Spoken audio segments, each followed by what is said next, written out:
Bonjour à tous et bienvenue sur cette nouvelle vidéo tutoriel à destination des professeurs.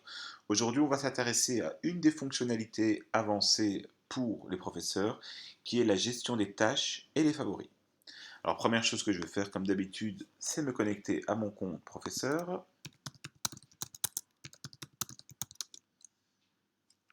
Et ici, on va s'intéresser à ce bouton central, gestion des tâches. Alors, je clique dessus. Et ce que je retrouve, c'est la liste de toutes les tâches que j'ai déjà données à mes élèves. Alors, on voit qu'il y a l'intitulé, la date de début, la date de fin, le nombre d'exercices, et on peut faire quelques modifications. On va passer rapidement en revue là-dessus. Donc, par exemple, la première fonctionnalité que je peux faire, c'est changer le nom de mes tâches. Donc, par exemple, je vais ici, devoir sur les opérations sur les fractions, et je vais retirer le mot opération. Donc ce sera un devoir sur les fractions. Et comme d'habitude, je valide avec le petit v. Je peux changer la date de début, la date de fin si elle me convient plus, ou bien si je veux reporter le devoir à plus tard, ou si je veux qu'elle reste cachée plus longtemps. Et je peux choisir de mettre ou pas ce devoir en favori, en cliquant sur le petit cœur. Je reviendrai après là-dessus, mais donc vous pouvez retenir que PEMDAS partie 1 et la tâche PEMDAS partie 2 a été mis en favori. On verra à quel moment est-ce qu'on peut retrouver ça.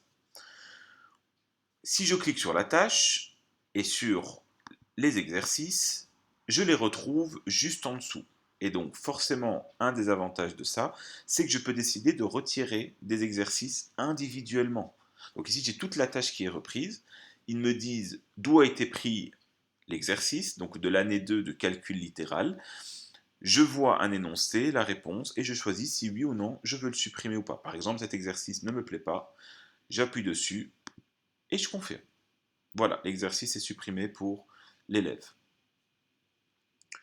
Autre chose, je peux décider bien sûr d'imprimer grâce à ce bouton-là, que vous retrouvez très souvent sur vos boutons.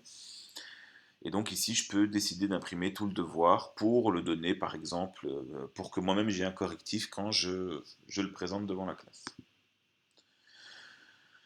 Alors, autre chose que je peux faire dans cette gestion de tâches, c'est ce que j'ai expliqué, ce bouton avec le cœur. On va voir à quoi ça correspond. Pour ça, je retourne sur le dashboard du professeur et quand je crée la tâche, on va s'intéresser un peu plus au bouton création d'une tâche favori.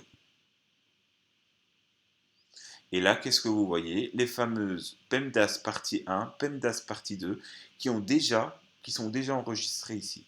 Donc par exemple, je peux choisir PEMDAS 2, je choisis une date différente de départ et une date différente de fin, et je choisis les élèves à qui je veux le donner. Donc ça c'est pratique si vous avez donné un devoir à un élève et vous avez aimé ça et vous voulez le réutiliser par exemple l'année prochaine parce que les exercices qui ont été générés par notre plateforme vous ont plu. Donc je choisis Louis et Alice et je valide. Voilà, ils ont un nouveau devoir tout frais. Voilà, c'est tout pour cette fonctionnalité avancée. On en postera d'autres et à bientôt.